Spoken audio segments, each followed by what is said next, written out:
ഭീമാപള്ളിയെക്കുറിച്ച് ഒരുപാട് കേട്ടിട്ടുണ്ടെങ്കിലും ഭീമാപള്ളിയിൽ അടക്കം ചെയ്തിരിക്കുന്ന മഹദിയാകുന്ന സയ്യിദത്ത് ഭീമ ഉമ്മയെയും സയ്യിദ് മാഹിൻ തങ്ങളെയും പറ്റി അറിയാവുന്നവർ ചുരുക്കമാണ്. മാലിക് ദീനാർ റളിയല്ലാഹു തആലാനുവിന് ശേഷം കേരളത്തിലേക്ക് വിശുദ്ധ ദീനീ പ്രബോധനത്തിനായി എത്തിയവരായിരുന്നു ഭീമ ഉമ്മയും മാഹിൻ തങ്ങളും. റസൂലുള്ളാഹി സ്വല്ലല്ലാഹു അലൈഹി വസല്ലമ തങ്ങളുടെ കുടുംബത്തിൽപ്പെട്ടവരാണെന്ന് ആദ്യമേ ഉണർത്തട്ടെ.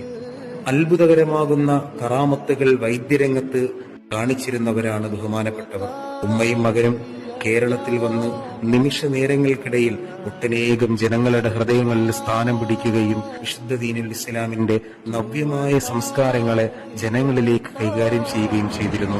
വൈദ്യരംഗത്തിലൂടെയാണ് ഭീമ ഉമ്മയും മാഹിൻ തങ്ങളും അറിയപ്പെട്ടതെങ്കിലും അവരുടെ വിശ്വാസത്തെ ജനങ്ങൾ പിൻപറ്റാൻ തുടങ്ങി. വാർത്ത കാട്ടുതീ കണക്ക് പരന്നു. രാജഭരണമായിരുന്ന അന്നത്തെ കേരളത്തിന്റെ അവസ്ഥ പറയണ്ടല്ലോ. രാജാവ് കോപാകുലനായി. ചതിയിലൂടെയെങ്കിലും മാഹിൻ തങ്ങളെയും ഭീമ ഉമ്മയെയും വധിക്കണമെന്ന് തീരുമാനിച്ചു. മഹാനായ മാഹിൻ തങ്ങളെ ചതിയിലൂടെ അവർ പിന്നിൽ നിന്ന് വെട്ടുകയും ചെയ്തു. ഭീമ ഉമ്മയാകട്ടെ പ്രിയപ്പെട്ട മകൻ മരണപ്പെട്ടതിനു ശേഷം മനം നൊന്ത് അള്ളാഹുവിലേക്ക് യാത്രയായി. ഇങ്ങനെയാണ് ഭീമാപള്ളിയുടെ ചരിത്രം വിളിച്ചോന്നത്. ഇപ്പോഴും ഭീമാപള്ളിയിൽ വരുമ്പോൾ അത്തരത്തിൽ ഒരു മരുന്ന് കിണർ നമുക്ക് കാണാൻ സാധിക്കും.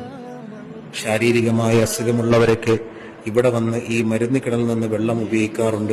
അല്ലാഹു സുബ്ഹാനഹു വ തആല നമുക്ക് കനിഞ്ഞരുളിയിട്ടുള്ള മഹാന്മാരുടെ ബറക്കത്ത് കൊണ്ട് നമ്മുടെ ഉഖ്റവിയായ ജീവിതത്തെ അല്ലാഹു ഖൈറാക്കി തരുമാറാകട്ടെ. ദുആ ചെയ്തുകൊണ്ട് നിർത്തുന്നു.